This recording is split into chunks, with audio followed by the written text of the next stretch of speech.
In Revelation, John speaks of those who dwell on the earth dwellers, whose names were never written in the book of life. But who exactly are they?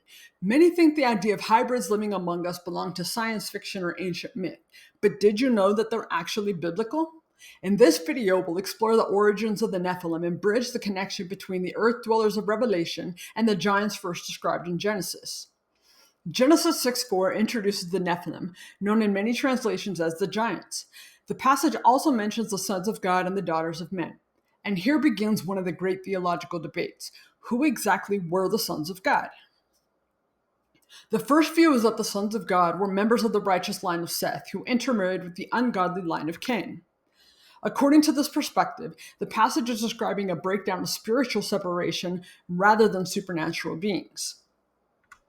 Supporters of the Sethite view argue that Bene Elohim doesn't have to mean angelic beings in every context. They point out that elsewhere in Scripture, God's people are sometimes called his sons, for example in Deuteronomy 14:1 and Hosea 1:10. The problem with this view is that the phrase Bene Elohim is only used with regards to heavenly beings in the Old Testament, specifically Job 1:6, 2:1, and Psalm 89:6. The second view, which is a position I'll take, is that the sons of God were fallen angels who took human wives and their union produced the Nephilim. This interpretation goes back to early Jewish writings like the Book of Enoch and is echoed by some of the early church fathers. The next question we have to solve for is, if the flood wiped out all life on earth, how did the Nephilim show up again later in the Old Testament? There are two main theories about how the Nephilim reappear after the flood. The single incursion theory says the fallen angels came down only once in Genesis 6. The Nephilim's bloodline may have survived through Noah's family, possibly through one or more of his sons' wives. This theory explains later mentions of the giants, like the Nephilim in Numbers 13:33, as descendants of that surviving genetic line. Others believe there were multiple supernatural incursions. In this view, the sons of God descended again after the flood, fathering new giant clans.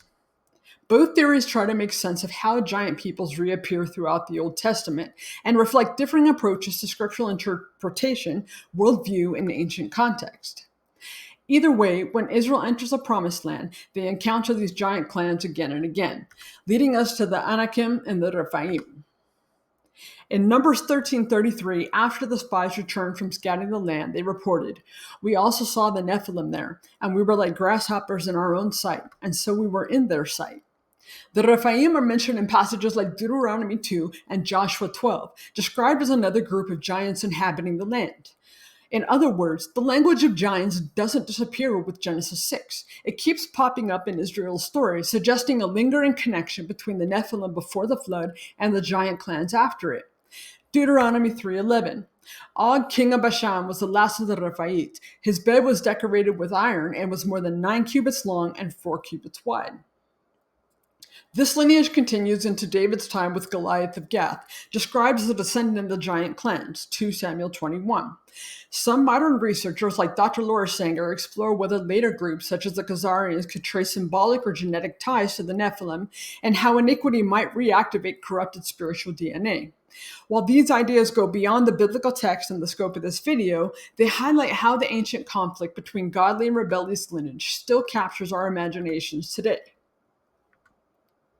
We have one more clue in the book of Revelation that supports the idea of multiple incursions.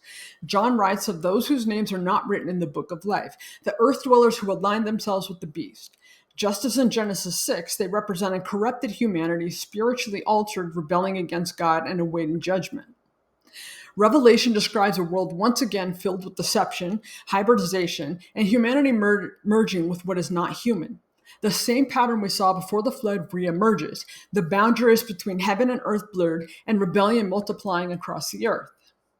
In the end, the dividing line is the book of life. Those whose names are written in it belong to the Lamb, redeemed and protected. Those who are not follow the beast, deceived, corrupted, and ultimately judged.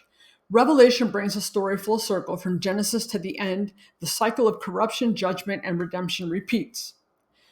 So the story of the Nephilim isn't isolated to ancient history. It's a template for understanding the final rebellion described in Revelation. And that brings us full circle to the questions we started with. Are the Nephilim in the Bible? Yes, they're not science fiction or mythical, they're biblical. Are the Nephilim really offsprings of fallen angels? We discuss the Sethite view and the fallen angel view. How are the Nephilim still here after the flood? We discuss the single incursion and multiple incursion theories. I personally believe that the multiple incursion theory is more likely. Whose names are written in the book of life? The sons of Adam, true humanity bearing God's image and restored through the Lamb. The Nephilim, born of rebellion, stand outside that covenant. What happens to the Nephilim in Revelation? Their names aren't written in the book of life. They will follow the beast, and they're destined for the lake of fire. I hope this video helped you see how the story of the Nephilim connects Genesis and Revelation in a deeper way. If you found it insightful, leave a comment below. I'd love to hear your thoughts or suggestions for future topics.